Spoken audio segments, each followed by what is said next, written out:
ಇವತ್ತು ನಾವು ಮಾಡ್ತಾ ಇದ್ದೀವಿ ಪನ್ನೀರ್ ರೈಸ್. ಸೊ ಇದಕ್ಕೆ ಏನೇನು ಇಂಗ್ರೀಡಿಯೆಂಟ್ಸ್ ಬೇಕು ಅಂತ ನೋಡೋಣ. ನಾವಿಲ್ಲಿ 250 ಗ್ರಾಮ್ ಅಷ್ಟು ಪನ್ನೀರ್ನ ತಗೊಂಡಿದ್ದೀವಿ.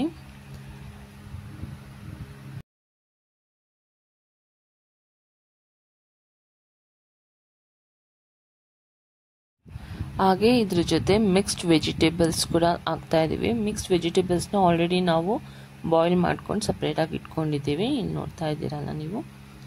ಸೊ ಇದನ್ನು ನಾವು ಆಲ್ರೆಡಿ ಬಾಯ್ಲ್ ಮಾಡ್ಕೊಂಡು ಇಟ್ಕೊಂಡಿದ್ದೀವಿ.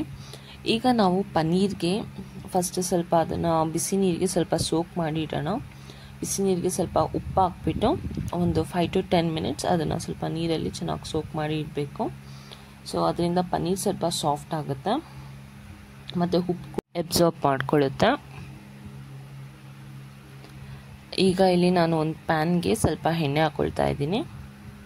2 ಸ್ಪೂನ್ ಅಚ್ಚ ಖಾರ ಪುಡಿ ಹಾಗೂ ರುಚಿಗೆ ತಕ್ಕಷ್ಟು ಉಪ್ಪನ್ನ ಹಾಕ್ಕೊಂಡು ಎಣ್ಣೆ ಸ್ವಲ್ಪ ಬಿಸಿ ಆದಮೇಲೆ ಪನ್ನೀರನ್ನ ನಾನು ಆಲ್ರೆಡಿ ಸೋಕ್ ಮಾಡಿಟ್ಟಿದ್ದೆ ಅದನ್ನು ಸ್ವಲ್ಪ ತೆಗೆದು ಒಂದು 5 ನಿಮಿಷ ಅದು ನೀರೆಲ್ಲ ಸ್ವಲ್ಪ ಡ್ರೈನ್ ಆದಮೇಲೆ ಎಣ್ಣೆಗೆ ಹಾಕ್ಬಿಟ್ಟು ಒಂದು 5 ಮಿನಿಟ್ಸ್ ಫ್ರೈ ಮಾಡ್ಕೊಳ್ತೀನಿ. ಪನ್ನೀರ್ ಫ್ರೈ ಆದಮೇಲೆ ಇದನ್ನು ನಾನು ತೆಗೆದಿಕ್ತೀನಿ, ಯಾಕಂದರೆ ನಾನು ಆಲ್ರೆಡಿ ಎಣ್ಣೆ ಎಲ್ಲ ಅದರಲ್ಲಿ ಹಾಕಿದ್ದೀನಲ್ಲ. ಸೊ ಇದೇ ಎಣ್ಣೆಗೆ ನಾನು ಬಾಯ್ಲ್ ಮಾಡ್ಕೊಂಡು ಇಟ್ಕೊಂಡಿರೋ ವೆಜಿಟೇಬಲ್ಸ್ನ ಹಾಕಿಬಿಟ್ಟು ಸ್ವಲ್ಪ ಹೊತ್ತು ಚೆನ್ನಾಗಿ ಫ್ರೈ ಮಾಡ್ಕೊಳ್ತೀನಿ. ಅಂದರೆ ಬಾಯ್ಲ್ ಆಲ್ರೆಡಿ ಮಾಡಿರೋದ್ರಿಂದ ತುಂಬ ಏನು ಬಾಯ್ಲ್ ಮಾಡಬೇಕಂತ ಏನಿರಲ್ಲ. ಹಾಗೆ ರೈಸ್ನ ನಾನು ಮೊದಲೇ ಮಾಡಿಟ್ಟಿದ್ದೀನಿ. ನೀವು ಲೆಫ್ಟ್ ಓವರ್ ರೈಸ್ ಏನಾದರೂ ಇದ್ದರೆ ಅದನ್ನು ಕೂಡ ಯೂಸ್ ಮಾಡ್ಬೋದು, ಅಥವಾ ಫ್ರೆಶ್ ರೈಸ್ ಏನಾದರೂ ಮಾಡಿಬಿಟ್ಟು ಇದನ್ನು ಮಾಡ್ತೀರಾ ಅಂದರೆ ಅದನ್ನು ಕೂಡ ಮಾಡ್ಬೋದು. ಈಗ ತರಕಾರಿ ಕೂಡ ಸ್ವಲ್ಪ ಎಣ್ಣೆಯಲ್ಲಿ ಚೆನ್ನಾಗಿ ಫ್ರೈ ಆಗಿದೆ. ಈಗ ತರಕಾರಿ ಕೂಡ ನಾನು ತೆಗೆದ್ಬಿಟ್ಟು ಪಕ್ಕಕ್ಕೆ ಇಕ್ತಾ ಇದ್ದೇನೆ. ಈಗ ಸೇಮ್ ಅದೇ ಬಾಣಲೆಯಲ್ಲಿ ಸ್ವಲ್ಪ ಎಣ್ಣೆ ಹಾಕ್ಕೊತಿದ್ದೀನಿ. ಎಣ್ಣೆ ಸ್ವಲ್ಪ ಖಾಲಿ ಆಗಿದೆ, ಅದಕ್ಕೆ ಎಣ್ಣೆ ಹಾಕ್ಕೊಳ್ತಾ ಇದ್ದೀನಿ. ಈಗ ಇದಕ್ಕೆ ಕಟ್ ಮಾಡ್ಕೊಂಡಿರೋ ಸಣ್ಣದಾಗಿ ಕಟ್ ಮಾಡ್ಕೊಂಡಿರೋ ಬೆಳ್ಳುಳ್ಳಿ,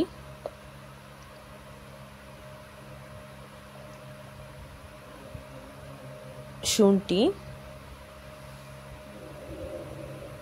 ಹಸಿಮೆಣಸಿನ್ಕಾಯಿ,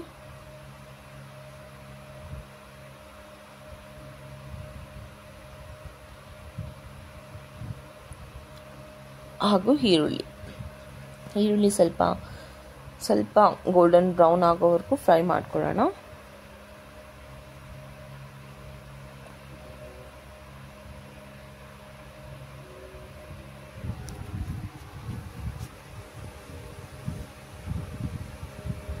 ಸುಮಾರಾಗಿ ಕಲರ್ ಚೇಂಜ್ ಆಗಿದೆ. ಸೊ ಈಗ ಒಂದು ಟೊಮೆಟೊ ಕೂಡ ಕಟ್ ಮಾಡಿ ಹಾಕೊಳ್ತಾ ಇದ್ದೀನಿ, ಹಾಗೂ ಸೋಯಾ ಸಾಸ್,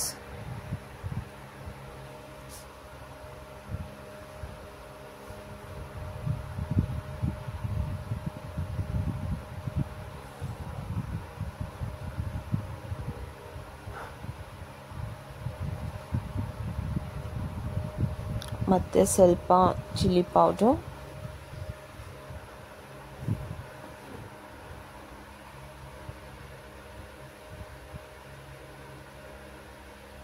ಈಗ ನೀವು ಫ್ರೈ ಮಾಡಿಟ್ಟಿರೋ ವೆಜಿಟೇಬಲ್ಸ್ನ ಹಾಕ್ಕೊಳ್ಳಿ.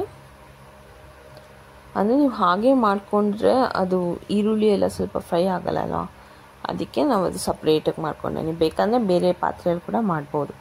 ಈಗ ಇದು ನಾನು ರೈಸ್ ಮಾಡಿಟ್ಟಿದ್ದೀನಿ. ಈಗ ರೈಸ್ನ ಹಾಕ್ಕೊಳ್ತಾ ಇದ್ದೀನಿ.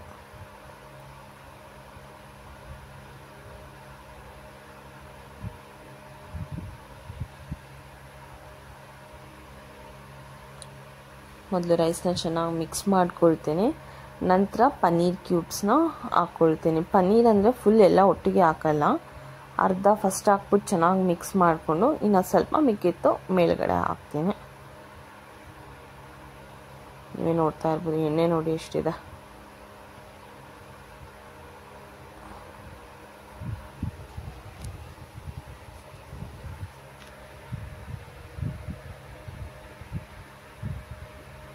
ಸೊ ಪನ್ನೀರ್ ಕ್ಯೂಬ್ಸ್ನ ಮಿಕ್ಕಿರೋದನ್ನ ಮೇಲ್ಗಡೆ ಹಾಕ್ಬಿಟ್ಟು ಕೊತ್ತಂಬರಿ ಸೊಪ್ಪು ಜೊತೆ ಸ್ವಲ್ಪ ಗಾರ್ನಿಷ್ ಮಾಡಿದ್ರೆ ನಮ್ಮ ಡಿಶ್ ರೆಡಿಯಾಗಿದೆ. ಇವತ್ತಿನ ಡಿಶ್ ನಿಮ್ಗೆ ಇಷ್ಟ ಆದರೆ ಲೈಕ್ ಮಾಡಿ, ಶೇರ್ ಮಾಡಿ, ಸಬ್ಸ್ಕ್ರೈಬ್ ಮಾಡಿ. Thank you. See you in the next video.